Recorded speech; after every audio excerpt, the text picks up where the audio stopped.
تو خیراً ہم نے عزاداری کی اہمیت بھی بیان کی.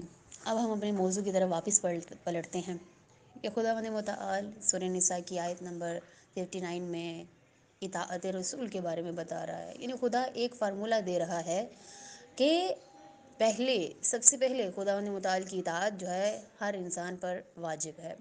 کہ جو دین اسلام لے کر آیا ہے، جو ایمان رکھتا ہے، اس پہ واجب ہے کہ سب سے پہلے خدا کی اطاعت کرے، پھر خداوند متعال کے بعد رسول خدا کی اطاعت کرے، اور اس کے بعد اولی الامر کی اطاعت کرے. تو یہاں پر 3 اطاعتوں کا خداوند متعال نے حکم دیا ہے. تو خداوند متعال اس آیت میں فرماتا ہے کہ سب سے پہلے میری اطاعت کرو، پھر رسول کی، اور تم میں سے جو صاحبان امر ہیں ان کی اطاعت کرو. یعنی اطاعت کرنا کیا ہے؟ یہ کیا اطاعت کس چیز کا ذکر ہو رہا ہے؟ آخر ہمیں اس کا مطلب تو پتہ چلے کہ اطاعت کا مطلب کیا ہے.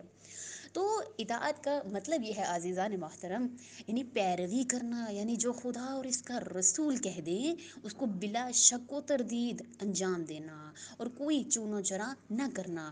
اب ہم دیکھتے ہیں عزیزان محترم کہ خدا اور رسول کی اطاعت لازم و ملزوم ہے. یعنی جو خدا کی اطاعت کرے گا وہ باید رسول خدا کی اطاعت کرے گا، اور جو رسول کی اطاعت کرے گا وہ باید خدا کی اطاعت کرے گا، اور جو ان دونوں کی اطاعت کرے گا وہ باید جو ہے وہ ولی الامر کی اطاعت کرے گا، اولی الامر کی اطاعت کرے گا.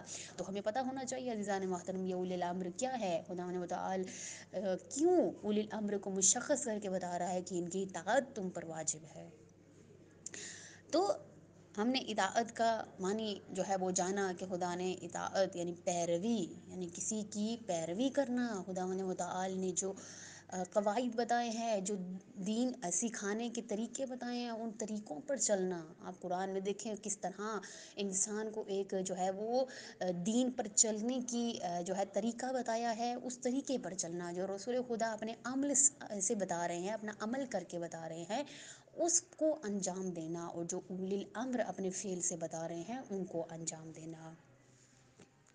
مطلب اب جو شخص بھی ہمیں نظر آتا ہے جو خدا کی اطاعت کر رہا ہے، جو رسول کی اطاعت کر رہا ہے، اور ان کے رسول خدا کے بعد اولی الامر یعنی اہل بیت کی اطاعت کر رہا ہے، یعنی وہ حق پر ہے اور وہ سچے دین پر ہے، اور وہی اس کا جو آخرت ہے وہ اپنی آخرت کو بنا رہا ہے.